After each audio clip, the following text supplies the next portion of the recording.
Avoir accouché, Maribor resta chez sa tante pendant 2 semaines, prétendant être malade.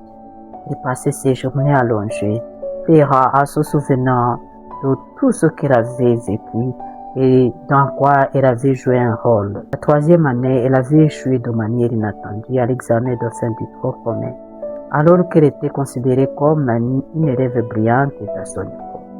Son échec fit un système et étonna tout le monde. De mauvaises nouvelles parvinrent à ses parents qui en furent profondément attristés, mais qu'elle avait toujours refusé que sa tante l'amène à l'hôpital. Il les rendait encore plus inquiets. Il se demandait quelle maladie étrange avait-il frappé leur fille. Après avoir redoublé, Maribor reprit l'espoir, se souvenant de la manière royale dont elle avait été élevée, de la façon dont elle avait changé à cause de sa mauvaise amie Alinga, de comment elle avait accouché puis abandonné son enfant dans la forêt. Cela la remplissait de tristesse au point d'opérer à chaudes larmes. Maribor décida donc d'oublier le passé et de commencer une nouvelle vie. Elle prit une feuille de papier sur laquelle elle écrivit toutes les mauvaises actions qu'elle avait commises. La feuille fut remplie. Elle la brûla dans l'océan. Ensuite, elle prit une autre feuille sur laquelle elle écrivit toutes les bonnes valeurs qu'elle souhaitait adopter. Elle écrivit beaucoup, plia soigneusement la feuille et la gardant dans une enveloppe qu'elle relisait chaque matin et chaque soir. Dans cette feuille, elle prit la résolution de rompre avec ses mauvais amis. Comment? Demanda à sa tante de lui trouver une place en internat afin de ne plus côtoyer ses anciennes camarades. Elle décida d'étudier avec sérieux, de poser des questions de ce qu'elle ne comprenait pas et de redevenir la Maribor d'autrefois. Elle écrivit de nombreuses bonnes résolutions et promit de les suivre. Toutefois, le fait d'avoir abandonné son enfant dans la forêt la tourmentait toujours. Elle avait inscrit cela parmi les choses à oublier et elle avait brûlé aussi, pensant pouvoir l'effacer de sa mémoire. Mais non, ce souvenir continuait à la hanter, au point qu'elle croyait entendre l'enfant prévu. Et elle éclatait en sanglots, ce qui isolait ses camarades d'elle. Maribor termina la 3e année avec bons résultats et poursuivit des études dans le domaine d'enseignement.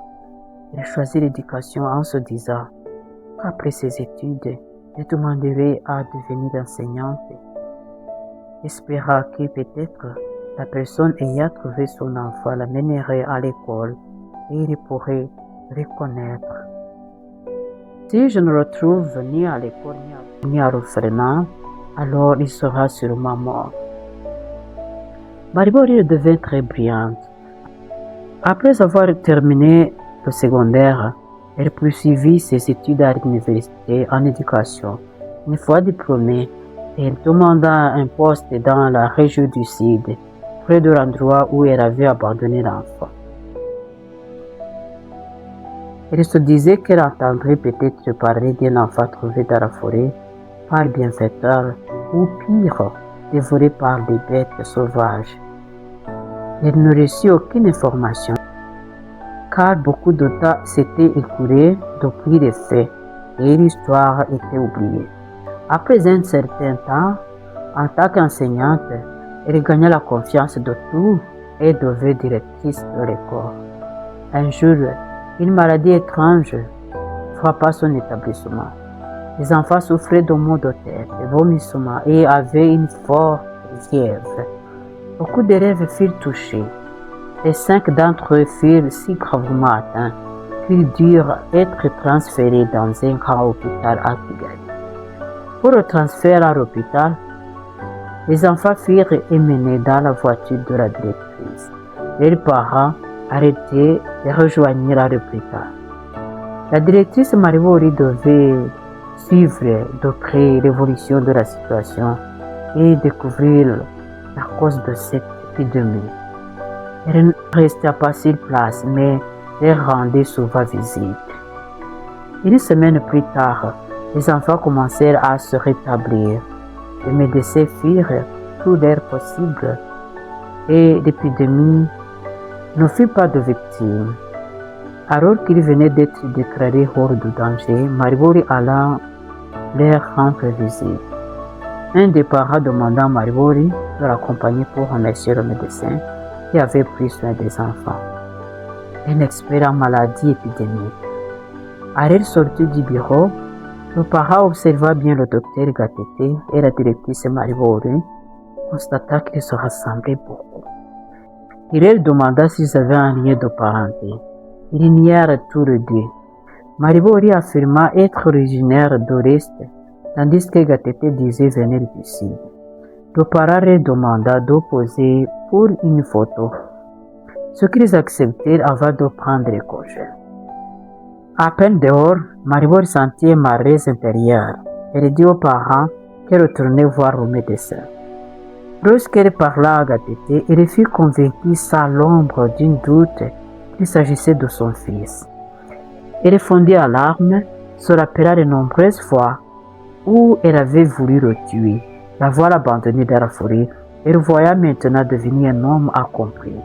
Elle pleura intensement en criant « C'est vrai, une vie bénie ne bouge pas avec les tempêtes. » Fin de l'histoire. Question. Pourquoi Marc voulait-il donner une éducation particulière à sa fille? Quelles sont les conséquences négatives de la grossesse de Maribori? Que faire pour reconnaître et éviter de mauvaises fréquentations? Qu'est-ce qui a sauvé l'enfant abandonné? Explique ce proverbe. Une vie bénie ne bouge pas avec les tempêtes, en se basant sur toute l'histoire.